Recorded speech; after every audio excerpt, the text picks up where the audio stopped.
బయట దొరికే chicken paratha role కంటే టేస్టీగా ఇంట్లోనే ఈజీగా రెడీ చేసుకోవచ్చు. మీరు కూడా తప్పకుండా ట్రై చేసి చూడండి ఈ రెసిపీని. మరి ఎందుకు ఆలస్యం ఫ్రెండ్స్, పదండి రెసిపీ చేసే విధానం చూసేద్దాం. రెసిపీ చూడడం కంటే ముందర నా ఛానల్ని మొదటిసారిగా చూస్తుంటే తప్పకుండా నా ఛానల్ని సబ్స్క్రైబ్ చేసుకోండి. మరి ఎందుకు ఆలస్యం, పదండి రెసిపీ స్టార్ట్ చేసేద్దాం.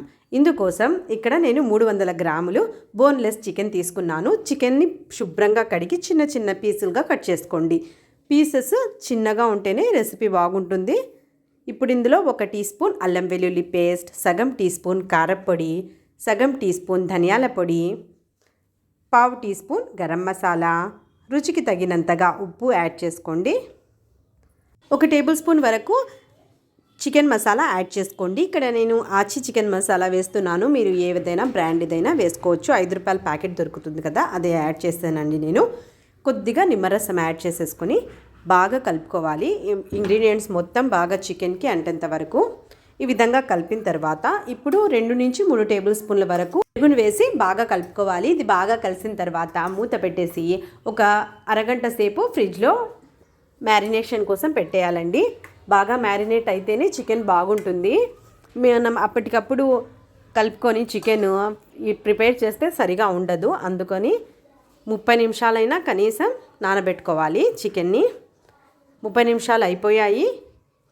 ఇప్పుడు మనం నెక్స్ట్ ప్రాసెస్ చూసేద్దాం. ఈ 30 నిమిషాల్లో మీరు కూరగాయలని కట్ చేసి పెట్టుకోవచ్చు.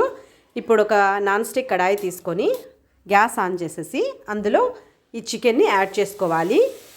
ఇందులో నేను కొద్దిగా కూడా ఆయిల్ వేయలేదండి.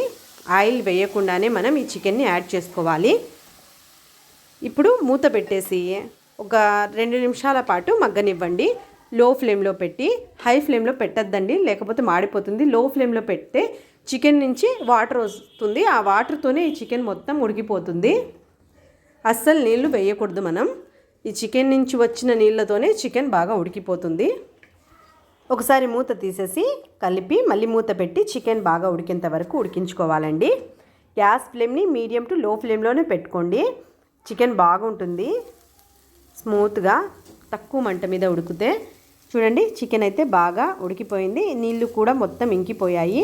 మీరు ఒకసారి చెక్ చేసి చూసుకోండి. చికెన్ సరిగా ఉడకకపోతే, నీళ్ళు మొత్తం అయిపోయి ఉంటే ఇంకొద్దిగా నీళ్ళని యాడ్ చేసి మూత పెట్టేసి చికెన్ని ఉడికించుకోండి.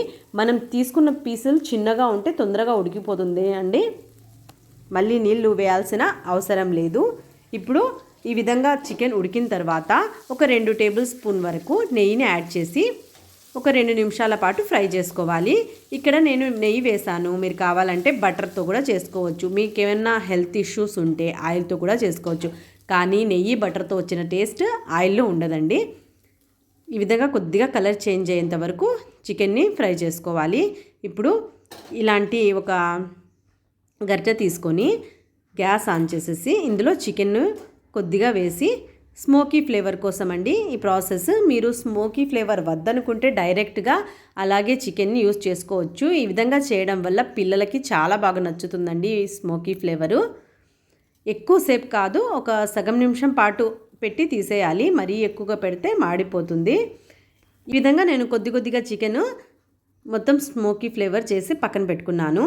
చూడండి టైం అయితే ఎక్కువ పట్టదండి. మీరు తప్పకుండా ట్రై చూడండి ఫ్రెండ్స్ ఈ రెసిపీని. ఈ విధంగా కొద్దిగా చికెన్ని స్మోకీ ఫ్లేవర్ ఇచ్చేసాను నేను.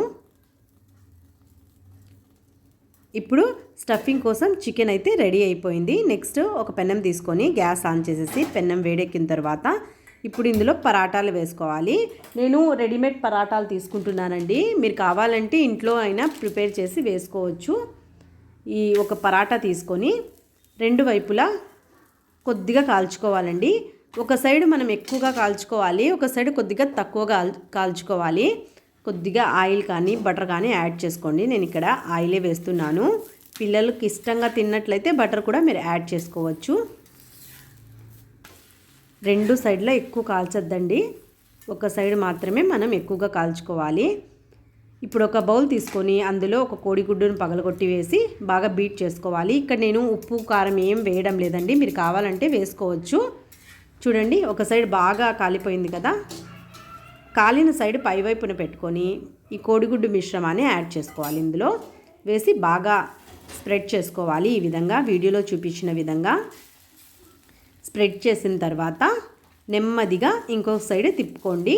ఇది వేసిన తర్వాత గ్యాస్ ఫ్లేమ్ని లో ఫ్లేమ్లో పెట్టుకోండి, ఎందుకంటే కాలిపోతుంది రెండో సైడ్ పరాటా అనేది. గ్యాస్ ఫ్లేమ్ని లో టు మీడియం ఫ్లేమ్లోనే పెట్టుకొని కాల్చుకోండి. ఈ విధంగా చేస్తే మనము కొద్దిగా ఏమన్నా కోడిగుడ్డు పచ్చిగా ఉంటే బాగా ఉడికిపోతుంది. ఈ విధంగా రెండు వైపులా బాగా కోడిగుడ్డు ఉడికేంత వరకు మనం ఫ్రై చేసి ఈ పరాటాని తీసి పక్కన పెట్టుకోవాలి. వేడి వేడిగా చేసుకోవాలండి. ఇది చల్లగా అయితే సరిగా ఉండదు, అందుకని వేడి వేడిగానే మనం ప్రిపేర్ చేసుకోవాలి. వెజిటేబుల్స్ కట్ చేసి పెట్టుకోవాలండి. ఇక నేను క్యారెట్, క్యాబేజీ, ఉల్లిపాయలను కట్ చేసి పెట్టుకున్నాను. మీకు ఇష్టమైన కూరగాయలను ఇందులో యాడ్ చేసుకోవచ్చు. బీట్రూట్ కానీ ఇంకా ఇందులో బీన్స్ కానీ కూడా వేసుకోవచ్చు. ఇప్పుడు పరాటాలో కేచప్, మయోనీస్ యాడ్ చేసి బాగా స్ప్రెడ్ చేసుకోవాలండి. నేను ఇది ఇంట్లో ప్రిపేర్ చేసిన మయోనీసేనండి. మీకు మయోనీస్ వీడియో కావాలంటే కామెంట్ బాక్స్లో కామెంట్ చేయండి. ఇప్పుడు మనం ప్రిపేర్ చేసి పెట్టుకున్న ఈ చికెన్ ముక్కలని యాడ్ చేసుకోవాలి. మీకు ఎంత కావాలంటే అంత యాడ్ చేసుకోండి. మరీ ఎక్కువగా వేస్తే మనం రోల్ చేస్తే సరిగా ఉండదు, బయటికి వచ్చేస్తుంది, అందుకని చూసి వేసుకోండి. క్యాబేజీ, క్యారెట్, ఉల్లిపాయలు యాడ్ చేసుకోండి.